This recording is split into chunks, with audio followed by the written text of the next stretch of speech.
Welcome to Gulfy Guy YouTube channel. Today's video is about 3 true mystery stories.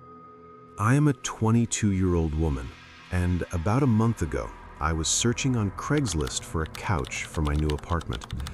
I came across a deal that looked almost perfect. The pictures showed a couch in excellent condition, and the price was surprisingly low, almost suspiciously low. The seller asked to be contacted only by email. His email address immediately felt wrong, like something I couldn't quite explain, but I brushed it off and sent him my offer anyway. He replied within 5 minutes.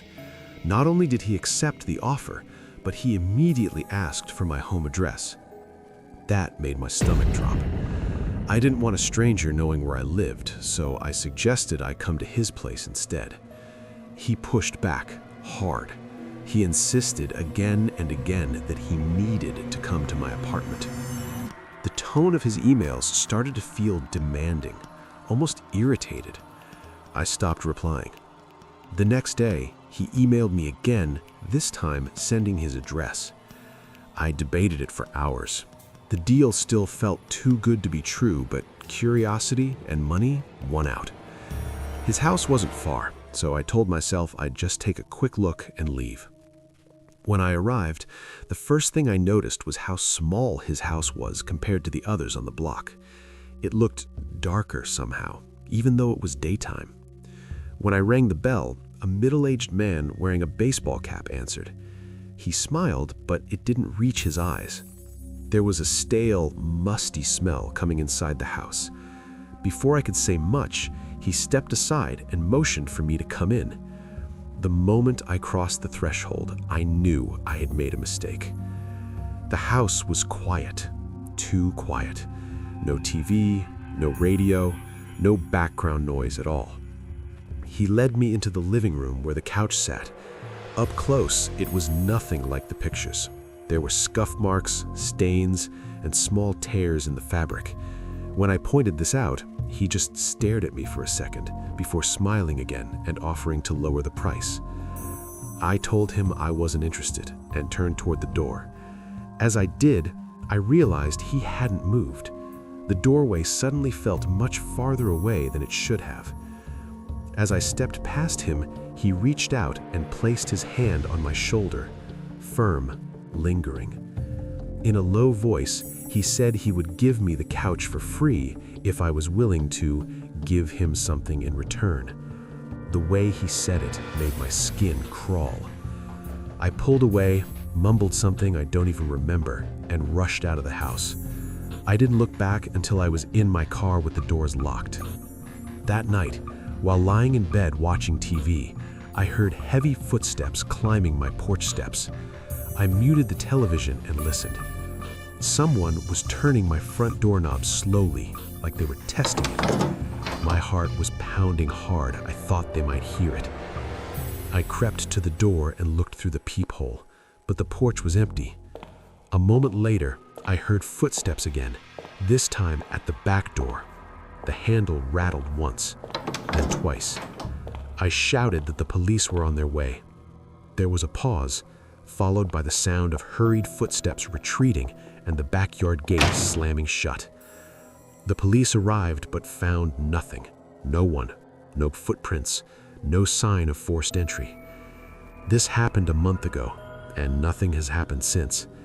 But some nights, when everything is quiet, I swear I can still hear footsteps outside my door. I'm almost certain it was the man selling the couch and that he followed me home. I don't use Craigslist anymore, and I'm trying to move as soon as I can. I was searching for a car to buy for my son's 18th birthday. I checked all the major car websites, but everything was overpriced. Craigslist was the only place where the prices seemed reasonable. After about a week, I found a 2003 Toyota Camry with only 67,000 miles, no accidents, and listed in good condition for $3,500. It sounded like a perfect deal. The seller lived about 10 miles away, so I gave him a call. He sounded normal and introduced himself as Bob.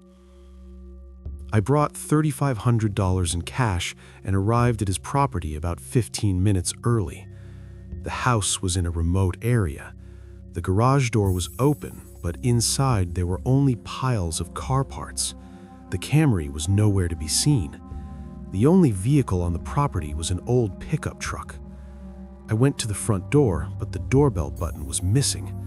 I called Bob's phone and heard it ringing inside the house. Confused and uneasy, I peeked through a window, but it was too dark to see clearly.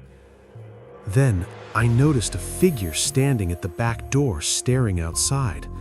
I assumed it was Bob and knocked on the window, but the figure didn't move at all. I walked around to the back of the house, and that's when I realized the horrifying truth. The figure wasn't a person. It was a taxidermied human body.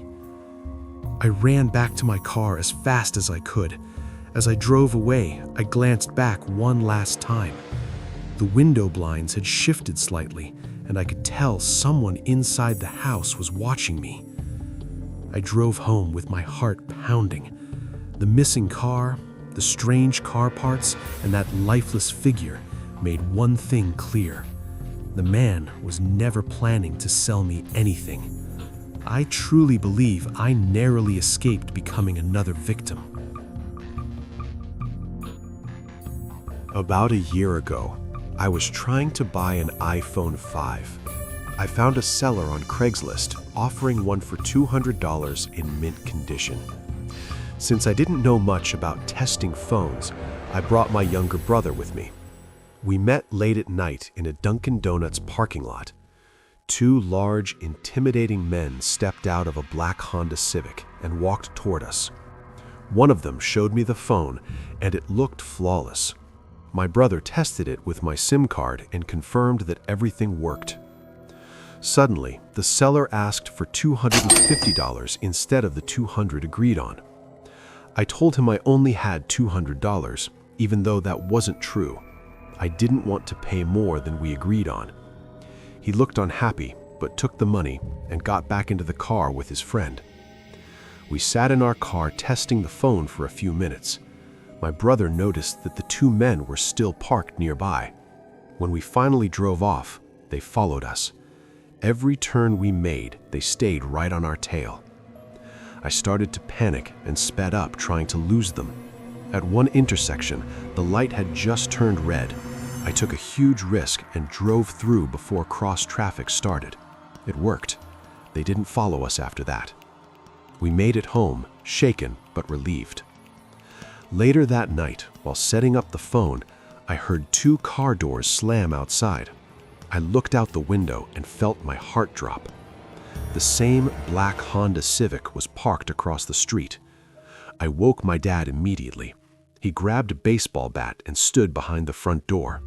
There was a loud knock. The men threatened that they had a gun and said they would shoot the lock if the door wasn't opened. My dad told me to call our neighbor Joe, who was a police officer. Joe arrived quickly. Suddenly, a silenced gunshot rang out, leaving a bullet hole in the door just inches from my dad's head. Joe shouted for the men to drop their weapons and arrested them. It was the most terrifying night of my life, but I was grateful that we all survived.